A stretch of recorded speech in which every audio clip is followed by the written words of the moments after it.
Good evening, Chris Lee, Graham Doty, and Alfred Esmond of Southeastern 16 here to react to Arkansas's Thursday night 9-0 win over the Texas Longhorns.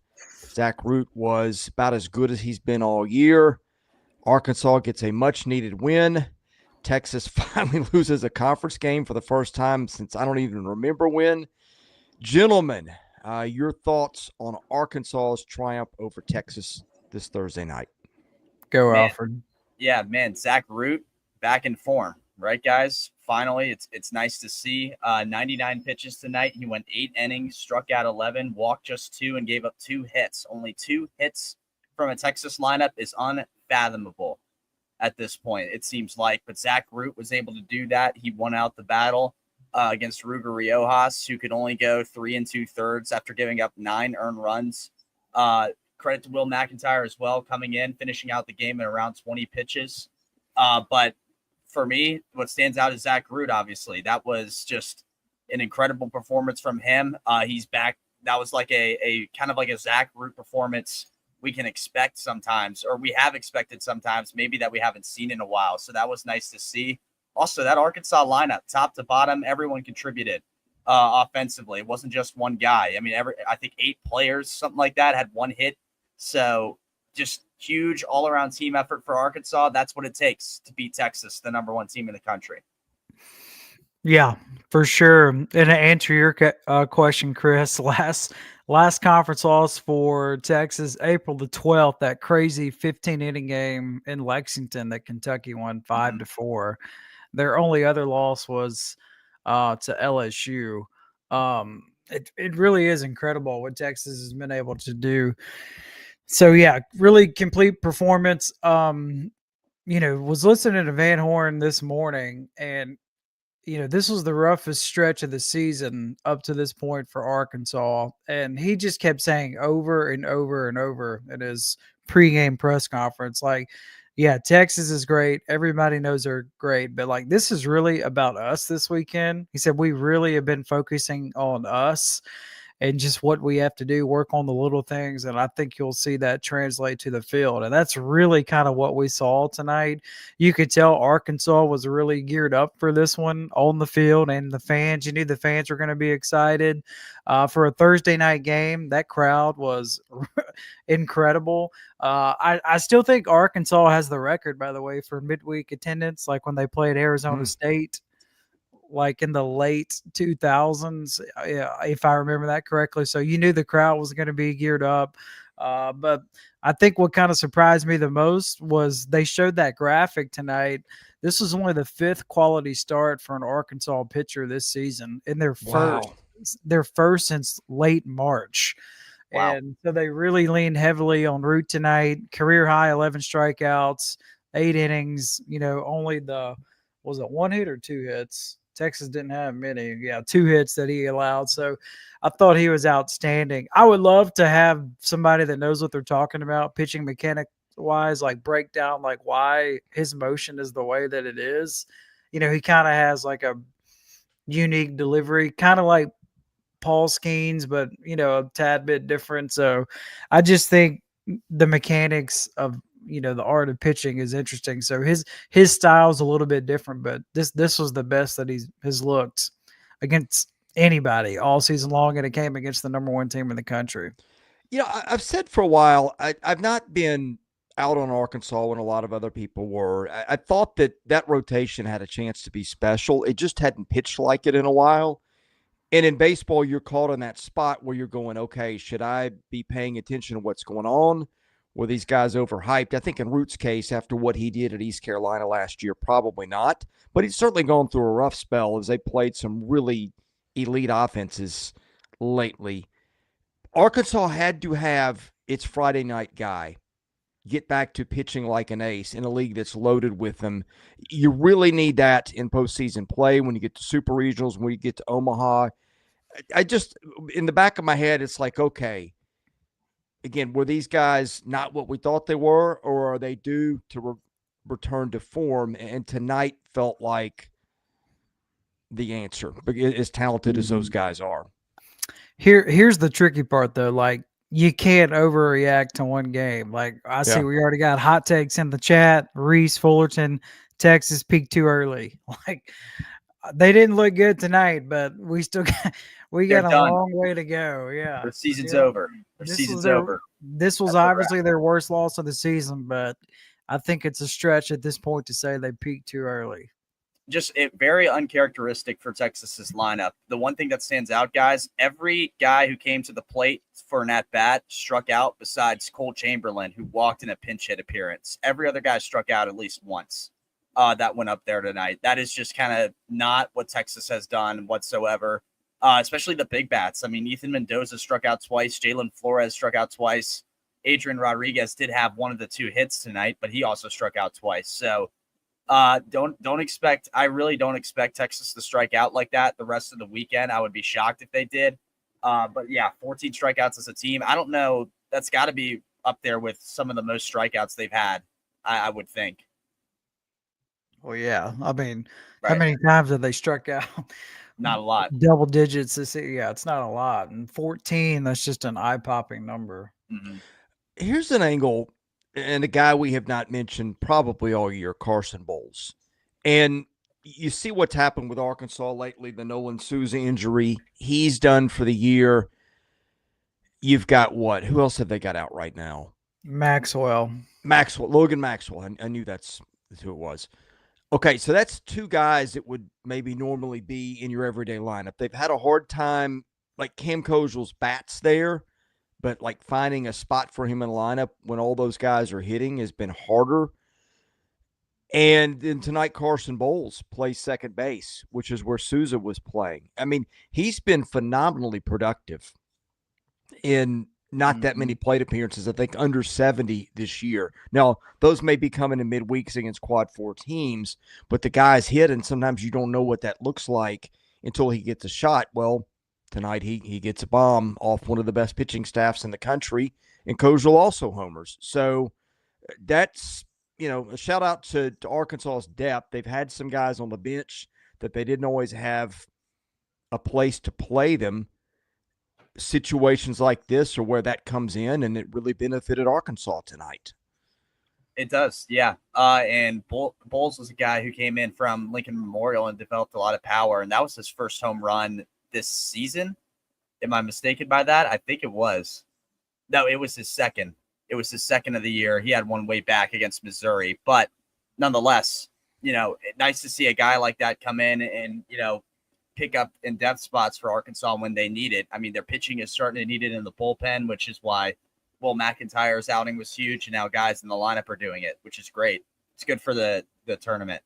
Yeah, quick correction. Boles was in right. I saw 28 on the box score and misread that as second base, where I thought Kozeal was playing tonight, which he was. So thank you for that correction there. Boles was in right tonight. I was impressed too by Robinette. So Maxwell out, so he gets to start tonight, and I just really was impressed by his approach. And you look, and he's got 13 at bats this season. So, and he had a base hit tonight. So to do that, kind of get thrown in the fire against the number 1 team in the country, it just kind of speaks volume of the job that Dave Van Horn and his staff are able to do. And they've had some other injuries. Michael Anderson's a guy who's been out almost all year, was a quality player at Rhode Island a year ago. I mean, they had, 6 guys on the injury report this weekend, including 2 of their bigger bullpen guys. And that could factor in. I mean, baseball, Graham, you said it very well. It's one game. If there's a sport where you shouldn't react to one game, it's baseball. But you certainly don't feel any worse about it if you're Arkansas tonight, given the way that you won the game. No, I don't think so. Someone brings up a good point. Where was it? Big Meech. Davalon could shake that slump. That could be a fun lineup. Yeah, that would be really good. I mean, they won this game in dominant fashion with Charles Davalon, one of the best leadoff hitters in the country, going 0 for 5. So if he can get going, we could see that Arkansas offense back again that we saw when they were number 1 in the country for 1 week, and even like the time around that. So yeah, that's a really good point there. And the advantage Arkansas has now, guys, is now it takes just one game and you get this series. Texas is the one. with the pressure on them now to have to go out there and get it done. But it's not over by any stretch. I mean, foolish to think that Texas is just going to roll over and die with Jim Schlossnagle there. I saw that, though, and I think that's a really good point about this offense just getting Davalon going. There was another thing. Oh, Vahivo Aloy. Wanted to talk about him a minute. We've talked about SEC Player of the Year. There's not really been a front runner. I mean, if it were me and I had to make a pick right now, I would probably take Rylan Galvin as my Player of the Year, given the offense he's put up from the catching position and what Texas has done. But guys, with Arkansas's next 2 weekends, this one on LSU, to me, MVP of the league is the guy that plays the best in the biggest spots. He played well tonight. He's got a shot to make a run at this if Arkansas can catch fire late in the regular season too. Yeah, to me, that's the big thing. It kind of reminds me of like the NFL MVP. Like you have these showcase games, right? Like tonight, national TV, you're the only game on, so you got a lot of eyeballs. And if you cash in, people remember that. Oh yeah, like he had a big, final 3 weeks of the regular season. So these players, like I agree. I think the Player of the Year is wide open, like more so than any year I can remember. Like remember last year, it was like, okay, Charlie Condon, like wrap this one up. Like it's his, him or Jack at Florida. You kind of knew it was going to be one of them. And then this year, I just kind of feel like it's wide open. So it's up for grabs, and I'm curious to see like who wants to reach up and just take it the final 3 weeks. Vahiva Aloy is in a really good spot too. I mean, have y'all seen his stat line? 370 this season, 50 RBIs, 17 home runs. I mean, I would think he's on a good pace to break 20 home runs this year, which is always a great season power wise. And then he keeps that average up. He has a really good. I say it might be between him and Galvan if we had to choose, right? I think that might be. I think so. Maybe. That might be a good top 2 to make it. So I guess that's another kind of cool storyline to this if that holds true to this series. Yeah. Another thing, go Chris. I was going to say Andrew Fisher might be a guy that's in there too, but I mean defensively he's just been a little bit of a mess at times. So I would tend to lean towards those two guys who haven't hit quite what he's hit, and also don't play in that ballpark, but play premium defensive position. And by the way, Aloy, I think he's about a top 20 to 25 guy in the draft for this year. But, finished well. I mean, I wouldn't be shocked if the guy played his way into the top 10. I mean, he hit the tar out of the ball in the Cape, right? In addition to this. So, anyway, Graham, go ahead. Yeah. I'm sorry. I was just going to say, like, a random thought that I had pop in my head watching this game. It was when Brent Iredale was at the plate. I was like, could you imagine if this man if he's cleared to play like 3 more years at Arkansas? Could you he's been really good this season, but could you imagine if he's granted, a full 4 years in Fayetteville, like what he would look like at the tail end of that? Baseball America had him, I was looking today, around 200 for the draft, which is that spot now where with NIL, Arkansas could make a more than competitive offer to get him back, because that's what 6th, 7th round. I don't know what the slot value for that pick is. Maybe not what he would make in Fayetteville. Not what he would make in Fayetteville. Yeah. Right. Let's Google how many Australians are in Major League Baseball. How many right now? For the Rays. Oh, of course you would know that. Yeah. If he's on the roster even. I mean. 5. The answer is 5. 5. I couldn't tell you anymore. That's more than I thought there'd be. Need to get Pizzana in there ASAP. That's right. Yeah. Who are the 5? According to Google, Liam Hendricks, okay, Graham Lloyd. He spells Graham different than me. Graham Lloyd's done with baseball, isn't he? I think he's been done. Curtis Mead and Travis. I don't know how to say his last name. Bazana. Yeah. The Oregon State kid from last year. Yeah. I thought there'd be more, to be honest. Who's guy for the Braves? Was it Eric O'Flaherty or oh, good grief. There's been a couple. I don't think they play high school baseball over there. Probably not. I did, side tangent, did an interview with Will Baker at Georgia Tech. He's from Australia and plays for them. He said, I didn't play baseball until like high school. Like I had no idea what it was. Yeah. So he's just like, it's more of a, you pick it up over there and then you play pro over there. And then if you're good enough at all for MLB, you go and do that. But that's the ABL's the league over there. So that's how he explained it to me. But he loved it. He's playing at Georgia Tech, who's pretty good. So he's pretty good. I'm sure somebody's done the story, but I want to hear or read the story about how Brent Iredale, how you go from Australia to New Mexico. Like, how does that happen? Yeah, some JUCO coach probably saw him. Do they have showcases over there? I don't know what that's like. Alfred, you're the guy that ought to know this, honestly. For Australia? Well, I know Stephen Milam's also at New Mexico, right? He's a New Mexico prospect. So SEC's had an unusual number of good players in New Mexico ties. Alex Bregman was from Albuquerque. Anyway. Is he? Okay. I didn't know that. Yeah. Drew Benham said Jimenez Sunday for Arkansas. Oh, interesting. Well, the thing I was going to flip to next is pitching, because Texas threw Cody Howard tonight, who hadn't thrown much all year. And Bryce Navarre, same thing, at which was kind of smart. Riojas gets knocked out early. You're down Jared Spencer. You're probably not going to come back when you're down 6 or 7 against Zach Root. So take your lumps and move on. And I was thinking, if I'm Arkansas, I'd like to get this run ruled and get out, because again, the pitching has been shaky lately, and you play in Texas.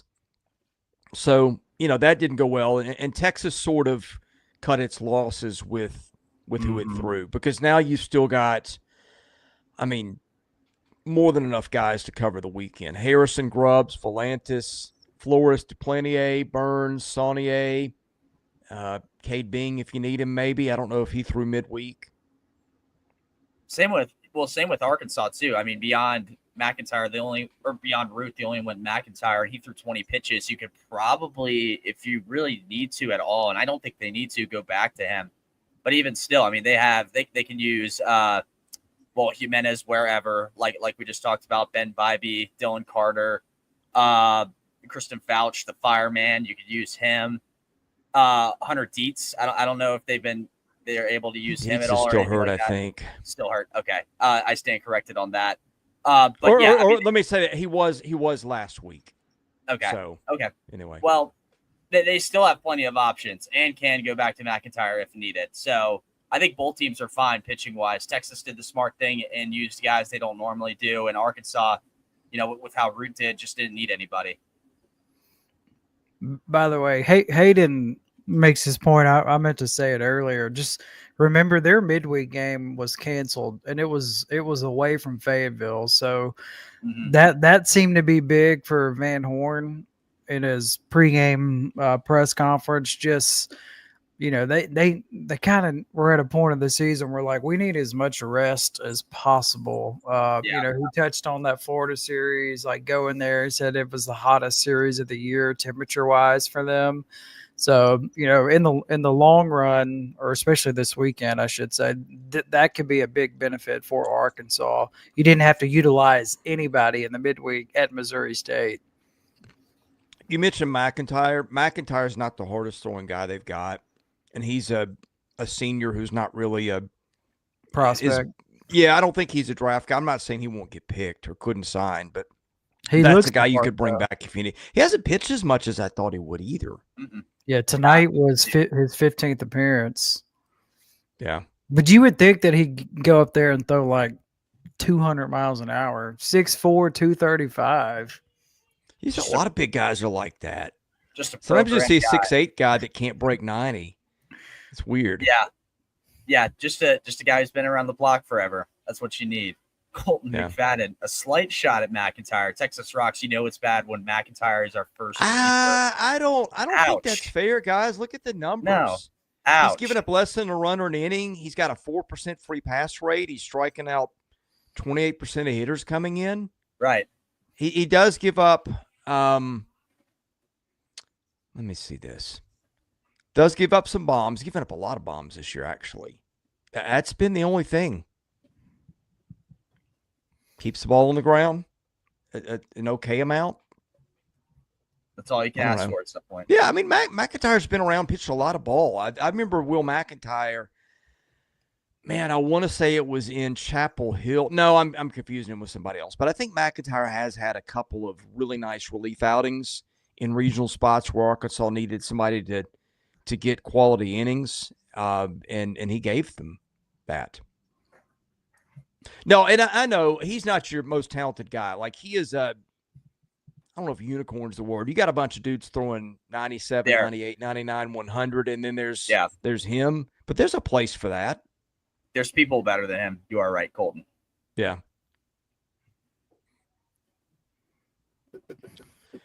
Other thing tonight, Vanderbilt's 26-3 in conference play, is a little safer after Texas picks up a third loss. The Longhorns would now have to not be rained out and pull off, 2 more wins this series, and sweep Florida and Oklahoma on the road, the latter one, to beat 26-3. Yeah, that's a tall now look, the league is a lot tougher right now than it was in 2013 when Vanderbilt did that. But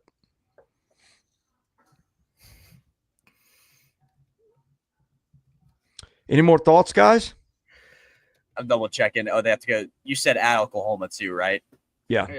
I'm sure they'll be juiced for that. So yeah, it'll be tough. But I'm sure Jim Schlossnagle would look at you and be like, I don't care. I just want to win a lot of games, that sort of thing. But thoughts? This is great for Arkansas, just strictly because they have been losing series left and right, and to go out there and make a statement against Texas, a crushing statement against Texas early on, is just absolutely massive for them. And now they're just 1 win away. As for Texas, not out of it by any stretch. I think you got a uncharacteristic start out of Ruger Riojas, and the lineup just wasn't good tonight. So you head into tomorrow, fix those things, and try to get yourself a game and get right back into it. So I think this speaks more on Arkansas's, mental and where they're at and how they were able to bounce back from all the tough games they've had, more so than what it does Texas. Yeah, they really needed this one. Remember, it's been 9 years since they lost 3 SEC series in a row. 9. And they've only dropped 2 of the last 26 home SEC series as well. So they needed momentum, and this was a really, really good start for them. I guess other news from around the league real quick, injury-wise, like today was a tough day for Ole Miss injury-wise. You lose Braden Jones, who's a pretty valuable arm out of the bullpen. That is a significant loss. And then Braden Randall, an infielder for Ole Miss, he hurt his index finger, one of his fingers, and he's out for 3 weeks. So good grief. Those are tough injuries at a important time with 3 weekends to go for Ole Miss. Want to switch to an LSU topic, but before we do, tomorrow we've got 7 Central, Luke Harrison and Gage Wood in Fayetteville tomorrow night. I mean, boy, only thing that can make you feel better than taking 2 from Texas, if you're Arkansas, is Root throwing like he did tonight, and Gage Wood living up to being Gage Wood. So we'll watch that tomorrow. Anybody got an edge in that one, you think? What you think, Alfred? Not really. I'm not going to, say edge either way. I think Luke Harrison, isn't necessarily just standout dominant, but he gets it done more times than not. And Gage Wood, although he's really talented and whatnot, he's still kind of fresh off of injury, right? I still think that's kind of reaching to be like, oh, Gage Wood's got this, over Luke Harrison and vice versa even. I don't think Luke Harrison has some sort of wild edge to his game over Gage Wood. So I think it's pretty evenly matched, all things considered. the thing I'm just going to watching is if Texas's lineup can get back awake against Gage Wood. Well, I guess the question is, who do you have more faith in? Is it Wood and Gackle piggybacking him, or is it Harrison for Texas? And then, like, who do you want to go to? Grubbs? Yeah, that would be my guess. I've liked Grubbs to come back after Harrison goes his typical, I think, 4 to 5 innings if he's really good. So I'll lean it that way. Sorry, Martin, but I think if you get a good Gage Wood, Gabe Gackle, combo, then that puts you in a good spot. That's the thing to watch is those two duos, because that's, I think, a likely outcome of what's going to happen both ways. So I think these two teams and maybe LSU are the only teams in the league that can do this on a Saturday. Yeah. I think consistency favors Texas, upside favors Arkansas. So which do we get? Mm-hmm. Agree with that. Also, one final thing before we go. Everybody in the chat, like if you didn't catch us this morning, Chris spent a lot of time putting together just a projection field on regionals and everything. We put it on social media. It's well worth it to look at it. So yes, I just wanted to give Chris a shout out again for that. And yes, I know we got a lot of Arkansas fans in here. Yes, so ignore the 2 Big 12 teams at the Fayetteville regionals, but I think all of us will take the Hogs in a regional no matter who they're playing anyway. Right. I made a last-minute swap. I noticed that I had somebody else in the wrong regional, and I swapped Kansas State out, put them in Fayetteville, and noticed later that there were now 2 Big 12 teams in Fayetteville. So here's your easy fix. Swap your 3 seeds in Austin and Arkansas and ride with that. So you can check out the tweet. You can see our social media handles. Let's see. Caleb posted about Devin Sheeran. Well, I totally forgot about him. Mount St. Mary's transfer. Big dude who throws super hard and was one of the top arms in the portal. I think he was ruled out for the year before the season. Caleb saying he's got a chance to maybe come back. That could be a game changer for LSU. Now, look, he played at St. Mary's last year as a freshman. I think that's Northeast Conference. That's nowhere near what he's going to see in the SEC. But the scouts and the people that follow the portal love him. And we've talked about LSU maybe needing one more dude. They got a lot of talented guys, but some of them haven't always performed expectations. So, yeah, I will keep an eye on that. That is totally out of the blue. I didn't even know that was a possibility that he might be back. 109 strikeouts and 70 innings at Mount St. Mary's. That's, I don't care if you're playing Little League. That's really good. Really, really good. So what state is that in? Mount St. Mary's? It's in it's Northeast. They played Ole Miss in basketball this season. I should know this. They're a tournament. I think is it New York or Pennsylvania? I'll look it up. I think it's Pennsylvania. Hold on. What's everybody's guess? Pennsylvania? Right, I saw the answer. You two guess. I'll say Pennsylvania. Jersey. And Chris, what was yours? Pennsylvania. Maryland. Okay. Never mind. Maryland. Oops. We should know this. They're in the NCAA tournament like every year in basketball. Well, you get it mixed up with the other. Mount St. Mary's, isn't it? Yeah, St. Mary's is the one you're probably thinking of. No, that's the one. I thought they're like 16 seed play-in. They are constantly. That's exactly what they are. Well, that's true. They are. The Northeast, though. I'm trying to remember who usually wins that league in basketball. I don't have a clue. I think that's the conference they're in. You never know what tangents we're going to get off on. Sorry, we know Devin Sheeran's not on the basketball team. That's where we were. We know Devin Sheeran is no longer at Mount St. Mary's. Central Connecticut, Fairleigh Dickinson is the team. Of course, they had the big upset. Long Island is in that league. St. Francis. Did St. Francis just drop out of D1, though? They did. Yeah. They did. Mercyhurst, Lemoyne. Anyway. Drop the Northeast. There's more than you wanted to know about the Northeast Conference. Thanks to these 3 idiots.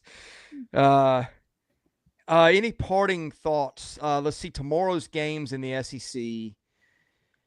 We've got Sam Dutton and Liam Doyle, 5:30 Central tomorrow night in Knoxville on the app. Also on the app, 6 Central, Tyler Fay and J.D. Thompson in Nashville. We did finally get the pitching matchups after we did the preview this morning, of course. LSU and A&M, I think Kate Anderson and Ryan Prager, 6 Central in Baton Rouge. Kentucky, Mississippi State, 6 Central on the app, as is LSU. What's up with all these games not being on TV? What is going on here? I mean, I've got the app. I'll watch it anyway, but missed opportunities, guys, to grow baseball here. Nate Harrison, Pico Cone. It's all I know. What's the problem? It's May. Come on, we got to get going. Georgia, Missouri. Brian Curley against TBA. So I don't know what's going on with this guy's usually starting for. Well, no, but what's notable is Missouri's not starting its usual Friday guy. He's not pitching at all this weekend. It's good grief, what's his name? Brady Kellenbrink. He's not listed on the matchup. Sam Horn is, by the way. He's going to throw Saturday. So if you're Missouri, that's one thing. Florida, South Carolina, we got Peterson and Stone, pair of right-handers, 6 Central on the app. And Oklahoma, LSU, 6:30 Central, Kyson, Witherspoon, and Hunter Elliott. Who's on TV tomorrow night? Tomorrow night, scrolling through it. Texas, Arkansas, SEC Network. That's it.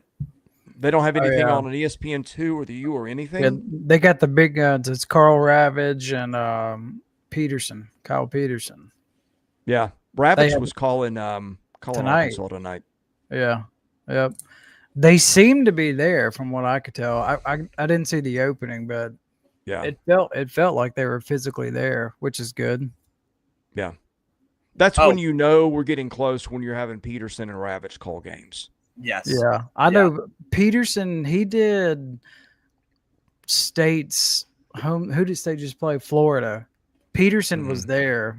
He was actually in Starkville. So seems to be that's a new trend, which is good. What if they got called out and reacted on that? Because there was a couple of weekends they were not in ballparks. Yeah. Yeah, well, they'll be there obviously for the regional, super regionals, and Omaha and all that. But the product's too good. The fan bases care too much for remote broadcast. Mm-hmm. Yeah. Go ahead.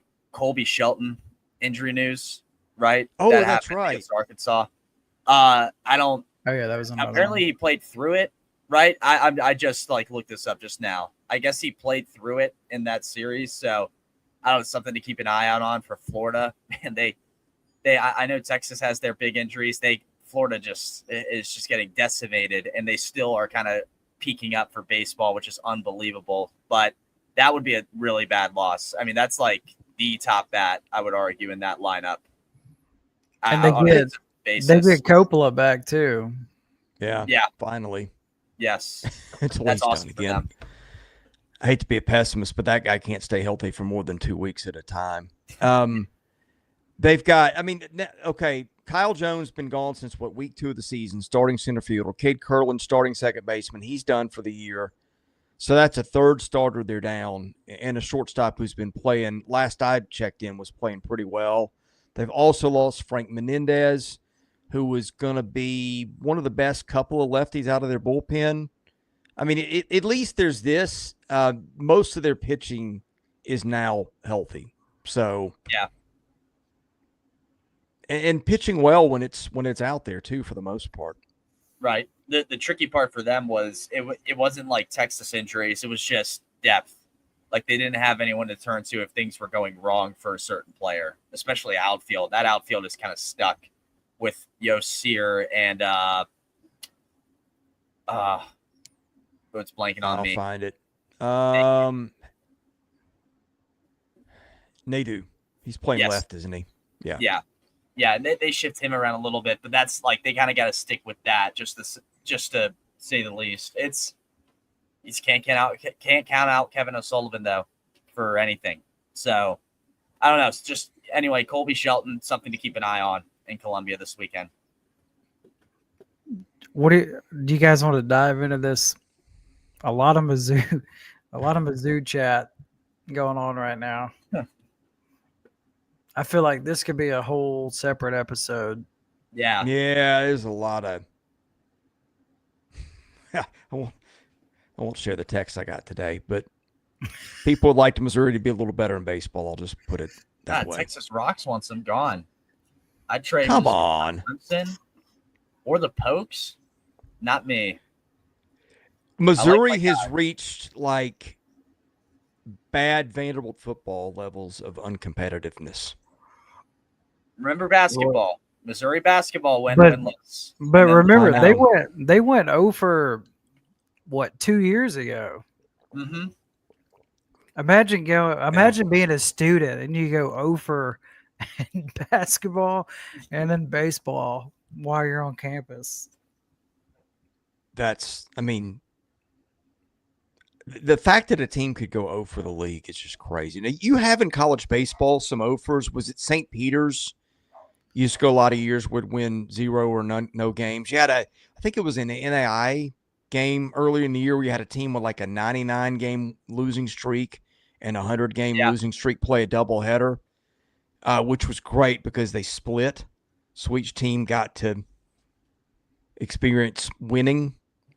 In the Northeast, a couple of those teams are like, you'll see some 2-49s. Well, we Googled this. Like the record is like 0-55 or whatever it is. I think St. Peter's was the last team to maybe do that in D1. I could be wrong. That's hard to do in any sport, to lose 55 games in a row. Yeah. Yeah. I just schedule an NAIA team or somebody just to make sure you get one. Or a JUCO, the high school around the block. Right. Right. Poor Missouri. Maybe they'll get one. I did look it up. They didn't call a press conference, by the way, Missouri, just to talk about baseball. This is the time of year where you get like ADs and caravans, like the football coaches, whatever. Yeah. Caravans to travel all over the place. That was one of their first stops and really one of their first chances to ask the AD about it. You know what? I will say this. Missouri fans, let's hear you talk about your team a little bit more than when you're just 0-21 and you're really bad. I mean, I would like to see a little more support around that program. There's a good history there. You got a couple of College World Series titles, although those were the 50s. It might as well have been the 1550s by this point. But, I mean, you had Max Scherzer. You have Aaron Crow. You had Kyle Gibson. You have, who's the outfielder that's up now? We just touched on him. Yeah, we talked about him 2 weeks ago. I can picture him. He was a center fielder. Isn't his name Stewart? No. I'll look it up. I got it. You have Tanner Houck with the Red Sox. He came up. He was drafted by the Marlins. I can picture him. I can too, because he played in the series against Ole Miss that I did. His last name starts with a C. Oh, for the Rays, Meisner. Cam Meisner. Yeah, is he a Ray now? He is. Yes. He's a perfect Ray. I mean, a guy that had toolsy, had never been able to get it together, was a first round caliber player, just didn't do it. The Rays, do that whatever they do and get the most out of guys. Rays got a lot of SEC guys. Like they've got Dom Keegan is in their system, who called it. Jake Mangum is Mangum still up? Yeah, he is. He got hurt a little bit, but he was doing good. He was playing really good. Good story, by the way. Yeah. Trey Morgan for LSU is in their system.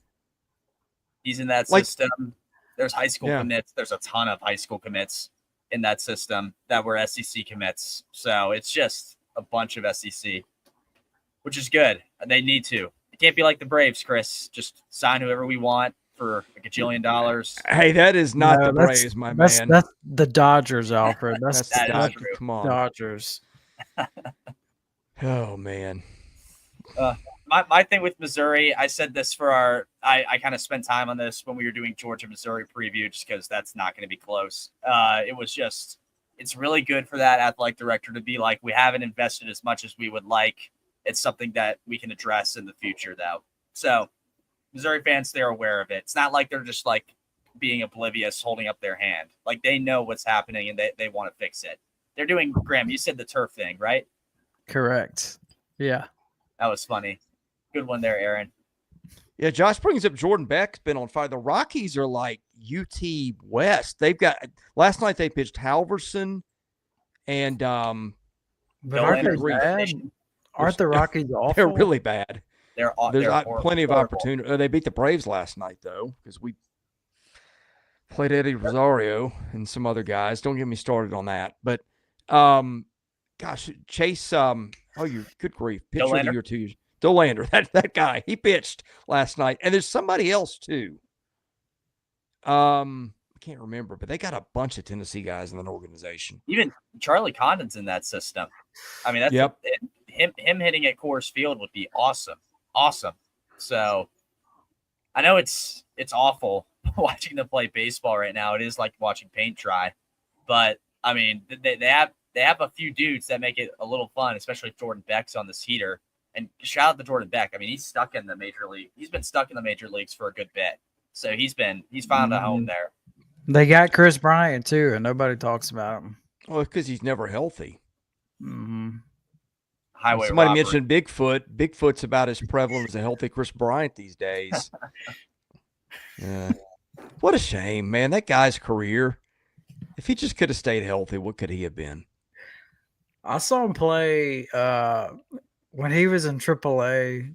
When he was with Iowa, they played in Memphis. And, everybody was talking about him. I was like, all right, I want to go see him in person while I get the chance. So, tickets are like $5 or whatever. So just go to Memphis, watch him play. Watched him hit a home run. He was awesome. There you go. Parting thoughts, gentlemen. Lots of fun baseball tomorrow. Can't wait. Wish they were on TV. I don't know why they aren't. It's May. There's postseason baseball this month, and our conference games aren't on TV. That needs to be fixed. But Texas, Arkansas is on TV. Super excited. One Bigfoot. That's so easy. Where did that whole stupid thing start? I got in late to that. You let me know about it in a text chat, Alfred. I will. Where did that originate? What was I going to say? My main thing is Texas, Arkansas, just looking at where this series is going to go.